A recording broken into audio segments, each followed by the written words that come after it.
இன்று அவருடைய சத்தம். எழுதியவர் சகோதரர் சகரியா புனன் அவர்கள். நாள் ஜூன் 10. பிறர் கண்களுக்கு முன்பாக சிறியராயிருந்தே ஜீவித்திட வேண்டும். நாம் மற்றவர்களிடம் எவ்வாறு பழகி நடந்து கொள்கிறோம் என்பதை தேவன் கவனித்து பார்க்கிறார். தெய்வ அன்பு பிறரை சிறியவர்களாக எண்ணும்படி ஒரு காலும் செய்யாது. ஊழியத்திலும் இவ்வாறே நாம் செய்துவிட முடியும்.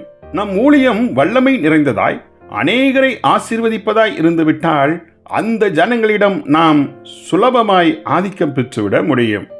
அந்த மரியாதையை பயன்படுத்தி அவர்கள் எனக்கு ஏதாயிலும் ஒரு விதத்தில் எனக்கு பணிவிடை செய்திட சுலபமாய் அவர்களை கையாண்டிட முடியும்.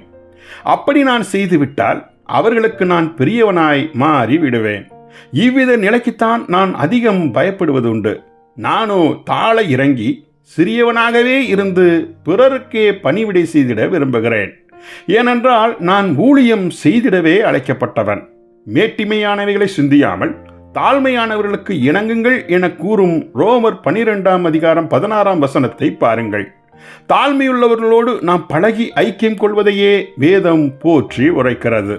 அதாவது நான் ஒரு சாதாரண மனுஷனாயிருந்து சாதாரண ஜனங்களோடு அந்யோன்யமாக இருந்திடும் ஐக்கியம்.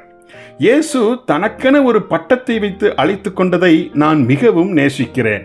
அவர் சொன்னார், நான் மனுஷகுமாரன், அதாவது நான் ஒரு சாதாரண மனிதன். அவர் என்ன நிஜத்தில் சாதாரண மனிதரா? அல்லவே அல்ல.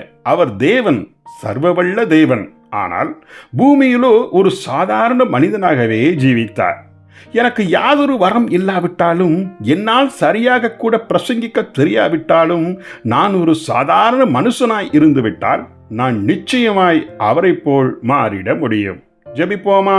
அன்பின் தகப்பனே, எங்கள் எஜமானின் சாயல் ஊழியம் செய்திடும் எளிய மானிடனின் சாயல். அவரின் அடிச்சுவட்டை பின்பற்றி இயேசுவை போல் மாறிட உதவி செய்தருளும். ஆமேன்.